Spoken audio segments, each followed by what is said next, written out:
Market news now. Asian equities extended declines led by weakness in financial stocks as the collapse of Silicon Valley Bank continued to reverberate across global markets. The fallout from the SVB's collapse prompted President Joe Biden to promise stronger regulation of U.S. lenders while reassuring depositors that their money is safe.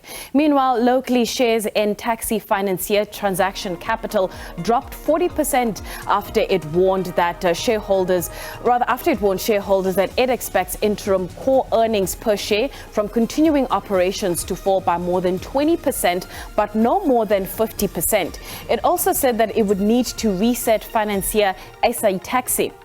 The company warned it believes that the cyclical headwinds facing South Africa's taxi business model have rather become more structural in nature, and that the business is unlikely to recover to pre-COVID-19 levels in the short to medium term. To talk to this about, to unpack many of this elements coming out from Transaction Capital, as well as look back at some of the aspects coming through from the global markets, we are joined by Martin Smith, who is from Anchor Capital. Martin, thank you so much for your time. I suppose, I don't know which way to go. I mean, we could talk U.S. banks first, we could talk Transaction Capital first, but I think the most pressing news is what we saw when it comes to the share price of Transaction Capital. They're saying we buy cars here from this particular point. They're expecting up to 20% in margin pressure. That's going to be a fall on that front when it comes to we buy cars. And the SA taxi side, those cyclical headwinds are starting to look more structural, and I can imagine that's worrying. I knew things were going to be bad, but I didn't expect them to be this bad. How are you assessing this? Same as you. I didn't think it would be as bad as it has been. You mentioned there the We Buy Cars part of the business doing okay. They've got another part of the business also called Newton, which is actually doing quite well.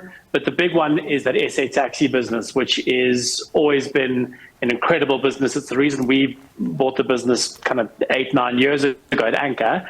And obviously you've seen that turn a bit negative. Like you said, headwinds that they thought were going to be temporary are now structural. They're talking about a 2 billion rand provision for credit losses that's going to come through as well. Market really not liking the story. The share down as much as 40% today. Just not good all around, I guess. And again, it's a management team that's done very well over time, but the market really doesn't like the way that this is looking at the moment.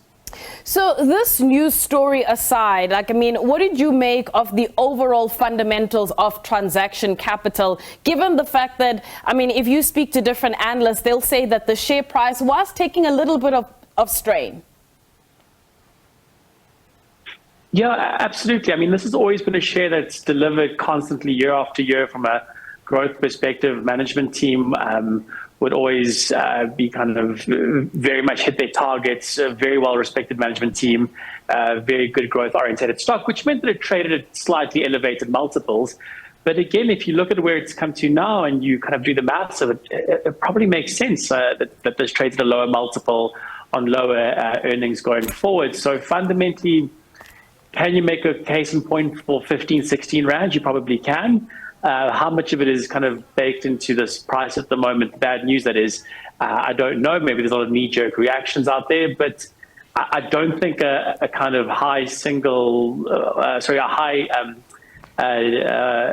multiple teen number is the wrong one for this business. So it's again, it's not been a good number. So let's take things stateside for a bit. We've been talking about what's been going on with the U.S. regional banks. How are you making sense of this, especially given some of the measures that have had to be put in place, and also how this whole issue is kind of shifting the debate in terms of where we were expecting the Fed to go versus what we're seeing now? So I think when you have interest rates rising as aggressively as they have done over the last 12 months or so, I think there's always going to be collateral damage somewhere. You never know where it's going to kind of arise. And in this instance, it's obviously been the retail banking space. So it's obviously very unfortunate, especially for those affected. Do I think it's going to be contained? I think it's looking likely that it's going to be that way. Obviously, everyone, including the Fed, is going to be keeping a very, very close eye on it. I think how does it affect the Fed's thinking going forward? I think for now, I think they'll think it's contained unless it starts to kind of filter into other parts of the economy. I think they will just look to use other measures to assist, and that's by maybe allowing more liquidity into the banking system as opposed to doing something with interest rates. So for now, I don't think it's going to be affecting it too much, but they're definitely keeping a very, very close eye on it. And I think they're probably going to be keeping a close eye on US CPI, which comes out in about an hour or so. On that note, when it comes to US CPI, expectations here, what happens if we overshoot and it's higher than 6.4 or stays in line with 6.4? So I think we are so data and headline kind of centric at the moment and so sensitive to any kind of news flow. I think you could see knee-jerk reactions in either which way. I think there's a lot of negative sentiment that's filtered into the market over the last couple of weeks. I think if you see a good outcome, I think you could see that number, or you could see the market react very, very positively. If we see a bit of a disappointment, how much further we go down from here, specifically given the moves we've seen in the offshore markets over the last couple of weeks.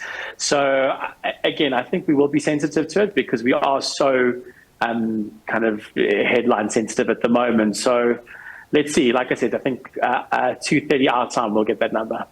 All right, Martin, thank you so much for your time. That is Martin Smith from Anchor Capital, giving us his perspective not only on what happened with Transaction Capital, which was trading at around 37% lower than what it had been trading at a few hours ago at down 40%, but also giving us expectations for US CPI later on. That is it from me. We're going to take a quick break, and when we come back, we'll have more news for you, so stay tuned.